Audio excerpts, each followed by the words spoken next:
nerds. It is Thursday, which is my Friday this week, and that's exciting. Woohoo! We chilled this evening. Well, we recorded 40-minute Fridays, and then Amanda and I chilled, and we watched a scary movie. So spooky. Mm-hmm. It was called Malevolent. Mm-hmm. And it stars Frances Pugh, who is the girl who's in the new Black Widow film when that ever comes out, and several other things. And it's about siblings who fake being psychics who can get rid of ghosts until the moment that, like... Yeah. So we find out very, very early on, I don't know, that their mom went crazy because she could see ghosts and, like, be a medium and, like, ended up, you know, killing herself. And they, like, name a couple of symptoms of, like, her seeing the ghosts, and then, like, similar things start happening to the girl. So we, like, see their regular routine at, like, some random dressmaker shop, and then they get a call from this creepy old lady. Let the record reflect that the dressmaker shop had mannequins, and one of the things that happens to her is that one of the mannequins comes to life. And we got in, and I was like... specific fear. We got in, and I was like, maybe this is not the movie for me. Yeah. But we did move past that. Yeah, but the girl's like, I don't know about this creepy lady. I'm going to tell her we're not available. And then she calls back, and her brother's like, no, we're available. Yeah, we need the money. Hello. She's going to pay us double our rate. Mm-hmm. And then they arrive there, and this is where the spoilers start. So if you don't want to be spoiled, stop watching. You've been warned. She sees ghosts, the actual ghosts of the girls who died in the house, who were killed by the woman's son, who we're led to believe was dead. They just kind of don't say what happened to him. Spoiler alert, he's not dead. Yeah, he's just still around. And it turns out that he maybe didn't murder those girls. His mom did. So I think what happened is he assaulted one of the girls. And then to keep them from talking about it. Yeah. Or something, because she said something specifically about, like, after what happened to Claire, I had to stop them or something like that. Yeah. So I think they were, like, talking about, you know, what had happened to this one girl. And so then to stop them from talking about it, she cut out their tongues and sewed their mouths shut. And then they ended up dead, I think because she ordered her son to kill them. But basically, she takes this group of ghost hunters and starts torturing them. But there are a lot of things I really enjoyed about this film. The whole film takes place during broad daylight.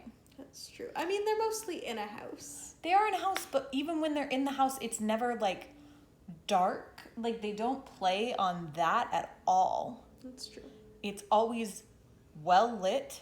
Even when they're in the basement, which I think is the darkest moment of the whole thing, it's still pretty decently lit. Yeah, there's still light, like, streaming in from the windows. I don't think that the creepy old lady intended to, like, torture and kill the people, but, like, once they started to know too much. Yeah, and also once she realized that... I think she truly did just want the ghosts, like, exorcised. Yeah. But it is really fun. I liked the way, too, that the main character was never afraid of the ghosts. Like, she followed them, and she was never scared of them, even when they appeared right in front of her. Which... She was, like, jump scared by them at first. At least the one, because she, like, fainted. Yeah, but because she fainted, she didn't, like, scream, and they also don't play the sounds up the same way. So despite the fact that ghosts were suddenly appearing, like, they weren't as jump scare-like. Yeah. In general, which was kind of fun. Like, it just played with a very different dynamic. And I think it did that partially because the people who were actually scary were the real, live, living people. Yeah. And so they wanted to build that up. I mean, you saw that coming, yes? that it was going to be the lady, yeah. Mm-hmm. Yeah, they built that really nicely, though. I didn't necessarily know that she was gonna be the one who, like, killed the girls necessarily. Mm-hmm.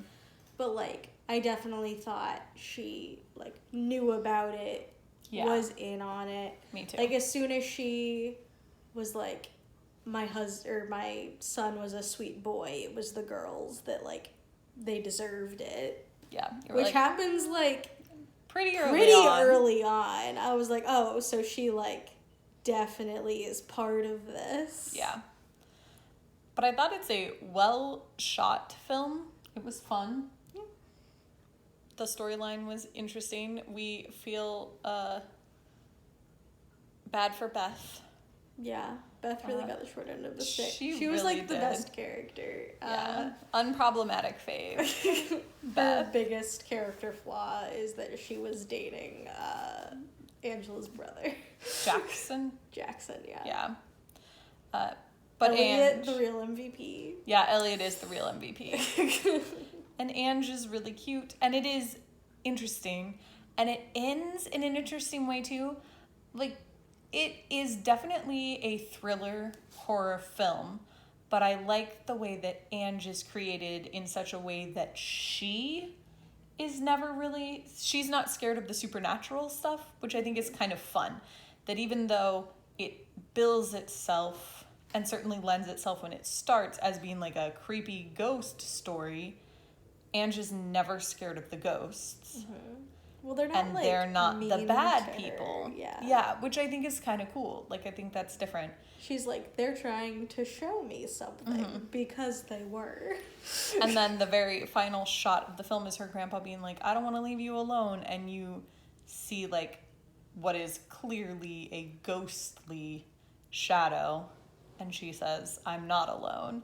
And it's weirdly uplifting that she's like, yeah, but see, now I've got these ghosts to hang out with. I think the implication was that it was her mom. We see her ghost or her brother. mom. I wasn't sure. It could be, but I think it was her. Like, I think it was her mom. We see her ghost mom, or, like, flashbacks of her mom a couple times throughout the film. Yeah. And she didn't really know her mom very well, but her brother did. And he also is able to see the ghost at the end, like, when he... At the, like, very end. You see him taking drugs throughout the thing that is clearly, like, meant to help him with something, and when he isn't taking those, he starts to see the ghosts. That's true. So you get the feeling he's been hiding his gift. And it was just fun. It's a fun film. I do recommend it. Yeah, would you? Mm-hmm. Yeah, if you're just looking for, like, a fun little horror film, it's relatively short. It's not super, super scary because of some of the aforementioned things. But I do think... It's a little gory. Yeah, it is gory. But I do think it's fun the way that they play with what I consider the horror tropes and kind of turn all of them on their head. So they're like, yeah, you're in a creepy house, but it's daytime the whole time. And there's always light streaming in through the windows. There's, like, an old groundskeeper, and the lady's like, oh, Victor's harmless. And then he actually is. Yeah, that's true. They turn that on its head, too. And the creepy girl ghosts are actually, like, sad and helpful. I don't know. It was just subverting expectations all the way around. So we recommend it. Anything last minute to add about that film? It's in Scotland. Oh, yeah, that's true. It's in Glasgow. So if you want a hodgepodge of accents, the two main protagonists are American. The two supporting characters, so Elliot and Beth, are English. And then any, like, older person is Scottish. So, like, her grandfather and then the old lady. Yeah. And the gardener, too, although he only speaks, like, once. Does Victor even have a line? Yeah, at the very beginning. I didn't recall. Yeah.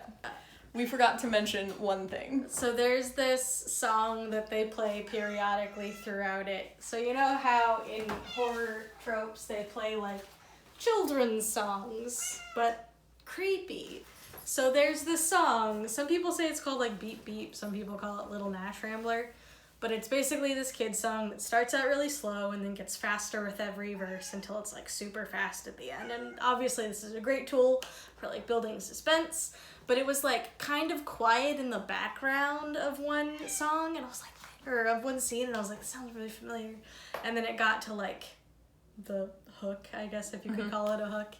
And then I realized what it was, and it just sent me, because I haven't heard this song or thought about it since like elementary school. And then, Mallory's like, I've never heard this Yeah, song. I'd never heard of that song. And I was like, whoa, it's this song. So we played the whole song, and it is a cute song about a guy in a race. Like, accidentally in a race. Yeah, He's just like driving down the road. And there's somebody behind him. He's in a Cadillac. And this guy, like, in a, like, old junker, basically, is, like, pulling up next to him. And he's like, oh, this guy wants to race me, but I'm in a Cadillac. So, like, vroom, vroom.